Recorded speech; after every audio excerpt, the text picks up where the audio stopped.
तो गाइस इससे पहले मैंने एक वीडियो बनाया था जिसके अंदर मैंने आप सभी को पूरा साइंस का फिजिक्स केमिस्ट्री मैथ और बायो के बारे में सब कुछ बताया था।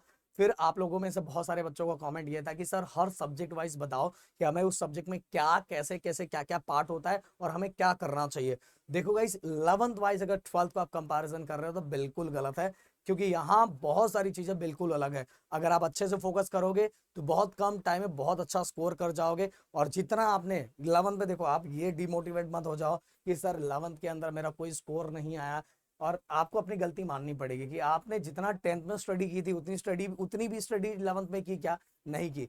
तो उन गलतियों को समझो और गलतियों को वापस दोहराओ मत और अभी से पढ़ना स्टार्ट कर दो। वैसे मैंने आप लोगों को टाइम 15 से दिया, बट मुझे मेरे चैनल को देख के ये समझ में आ रहा है कि आप में से बहुत सारे बच्चों ने पढ़ना स्टार्ट कर दिया और दिल से बहुत अच्छा लग रहा है। बहुत अच्छा लग रहा है कि आप सभी बच्चे हमारी बातों को फॉलो कर रहे हो और सुन रहे हो। मतलब किसी का ये मत सुनो कोई टेंशन नहीं, 3 महीने के बाद पढ़ो, 2 महीने के बाद पढ़ो, ऐसा नहीं। भाई 12th है, ये 10th नहीं है। 12th का जो पेपर आता है, जो सिलेबस आता है, वो थोड़ा अलग आता है। बहुत सारे बच्चे ऐसे होते हैं कि 10th में 90% लाने वाले बच्चे भी यहाँ बहुत हद तक बहुत बार फेल भी हो जाते हैं, क्योंकि उनका प्रॉपर फोकस नहीं होता, प्रॉपर तरीके से ध्यान नहीं देते, प्रॉपर तरीके से पैटर्न को नहीं समझते, और यही रीजन होता है कि यहाँ ऐसा गड़बड़ हो जाता है।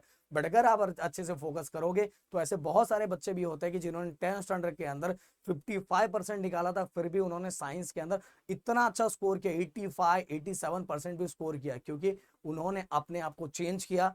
उन्होंने जो गलतियां की थी उन गलतियों को समझा, क्योंकि सबसे बड़ी बात होती है गलतियों को समझना। तो आज हम बात करने वाले फिजिक्स में, अगर आपका टारगेट 100 आउट ऑफ 100 है तो आपको किस तरह से इस साल की प्लानिंग करनी चाहिए, क्योंकि आपका टारगेट 2025 का बोर्ड एग्जाम है और वो 2025 का बोर्ड एग्जाम जो है उसको बहुत अच्छे से फोकस करना है।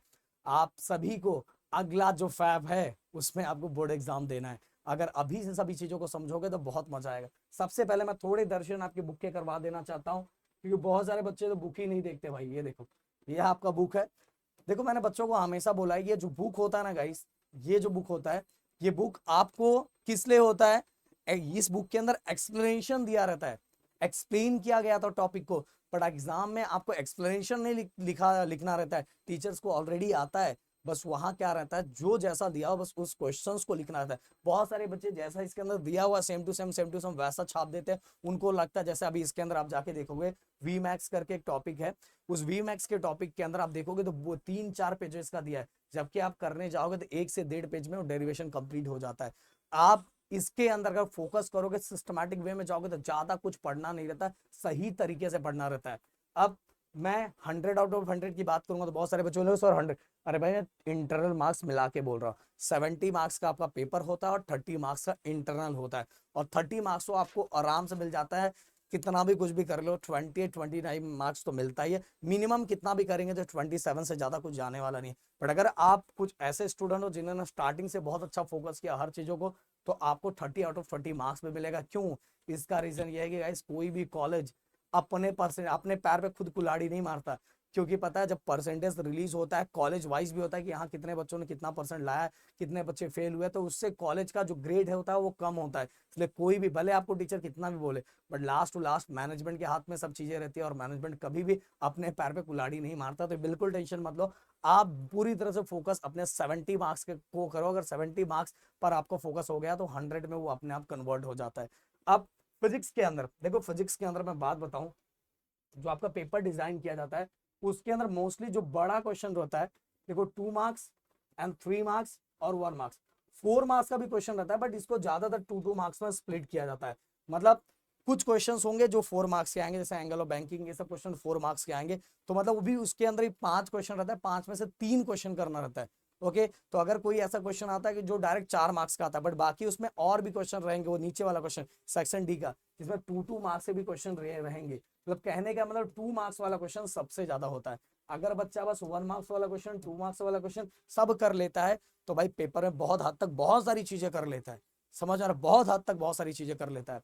अब मैं एक एक करके बात करूंगा। देखो 11th से अभी आप 12th में आए हो, आप में से बहुत सारे बच्चों ने तो हो सकता है बुक को टच किया होगा।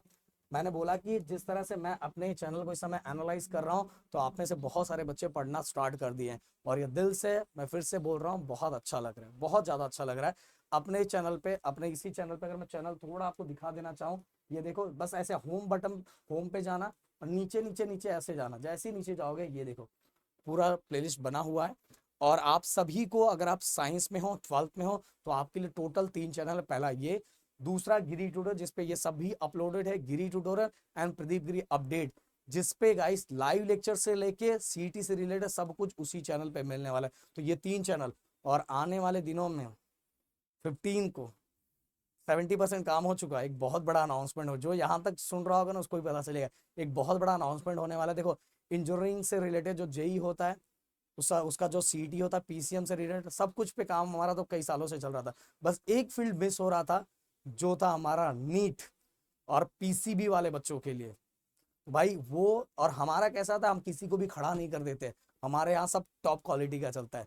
तो एक बहुत बड़ी डॉक्टर की टीम, ये पूरा तहलका पूरे महाराष्ट्र से लेके पूरे इंडिया में मचने वाला है।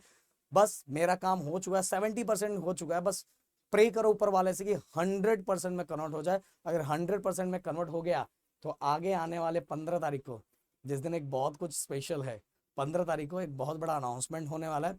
उस दिन 2 स्पेशल चैनल लॉन्च होने वाला है। एक तो समझ गया नीट से रिलेटेड, और एक गिरी टूडो चैंप।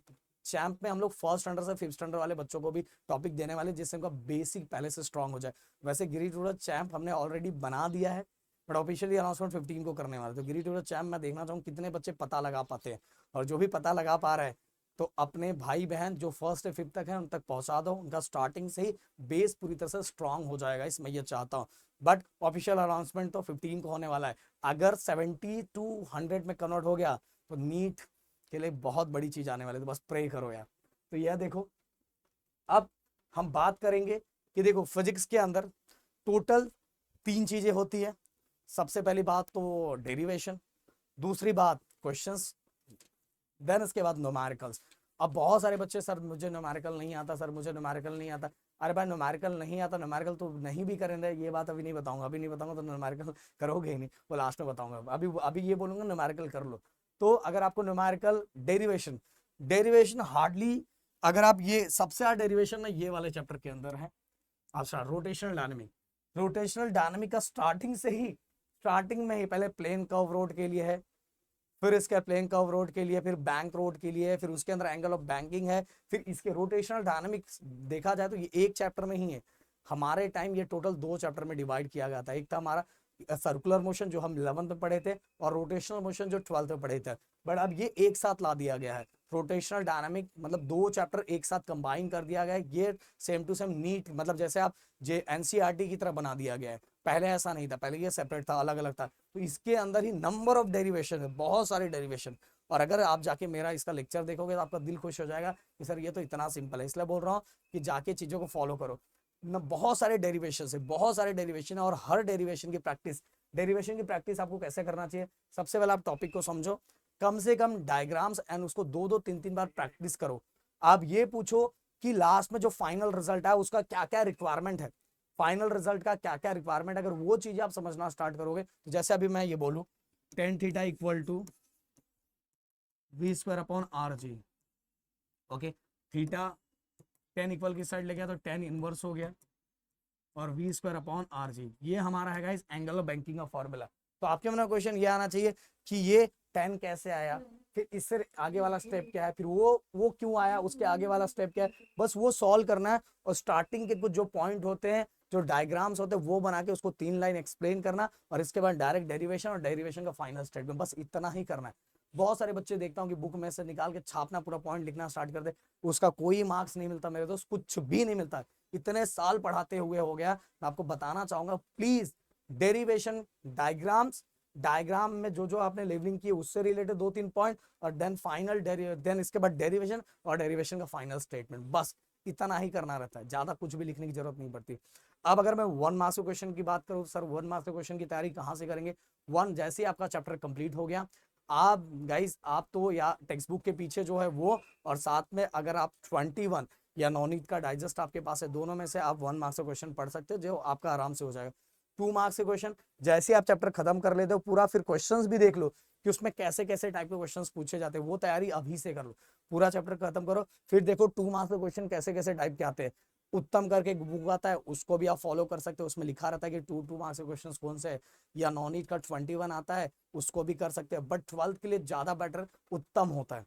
तो रोटेशनल डायनामिक, जैसे एग्जांपल रोटेशनल डायनामिक आपने कंप्लीट किया, कंप्लीट करने का देखो 1 मार्क्स के क्वेश्चन कौन से है, 2 मार्क्स के क्वेश्चन कौन से है, 3 मार्क्स के क्वेश्चन कौन से है, और 4 मार्क्स के क्वेश्चन कौन से है।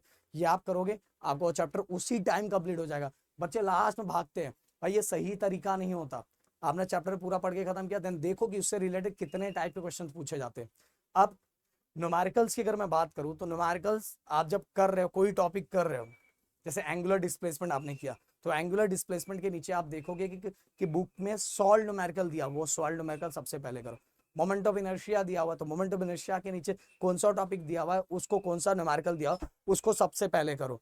फिर इसका रोलिंग मोशन दिया, रोलिंग मोशन के नीचे कौन सा न्यूमेरिकल दिया, वो पहले करो।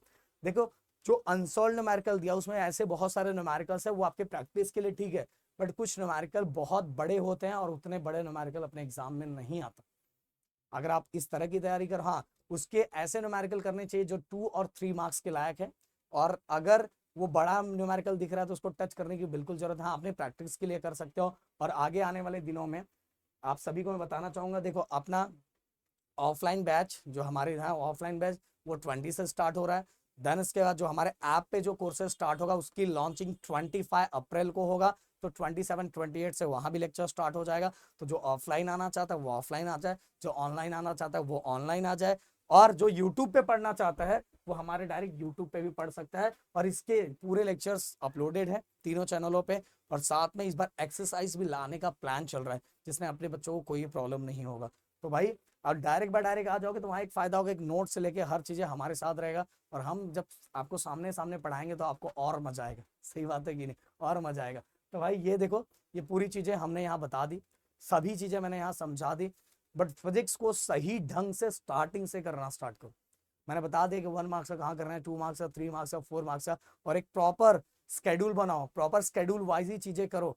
मैं देख रहा हूँ कि अगर आपको चाहिए कि सर हमें बना के दो, तो ज्यादा अगर कमेंट रहेगा तो उससे रिलेटेड प्रॉपर प्लान वेकेशन का बना के दूंगा, इस वेकेशन के टाइम कैसे आपको करना है। वैसे जहां तक मुझे लग रहा है कि अप्रैल में बहुत सारे कॉलेजेस अभी स्टार्ट है एक्स्ट्रा क्लास ले रहे, जबकि उन एक्स्ट्रा क्लास में कुछ होता होता कुछ नहीं, आपको पता ही है, फिर भी एक्स्ट्रा क्लास ले रहे, तो करो, आप समझ रहे हो। बट अगर आप बोलोगे तो प्रॉपर शेड्यूल बना के मैं दे दूंगा।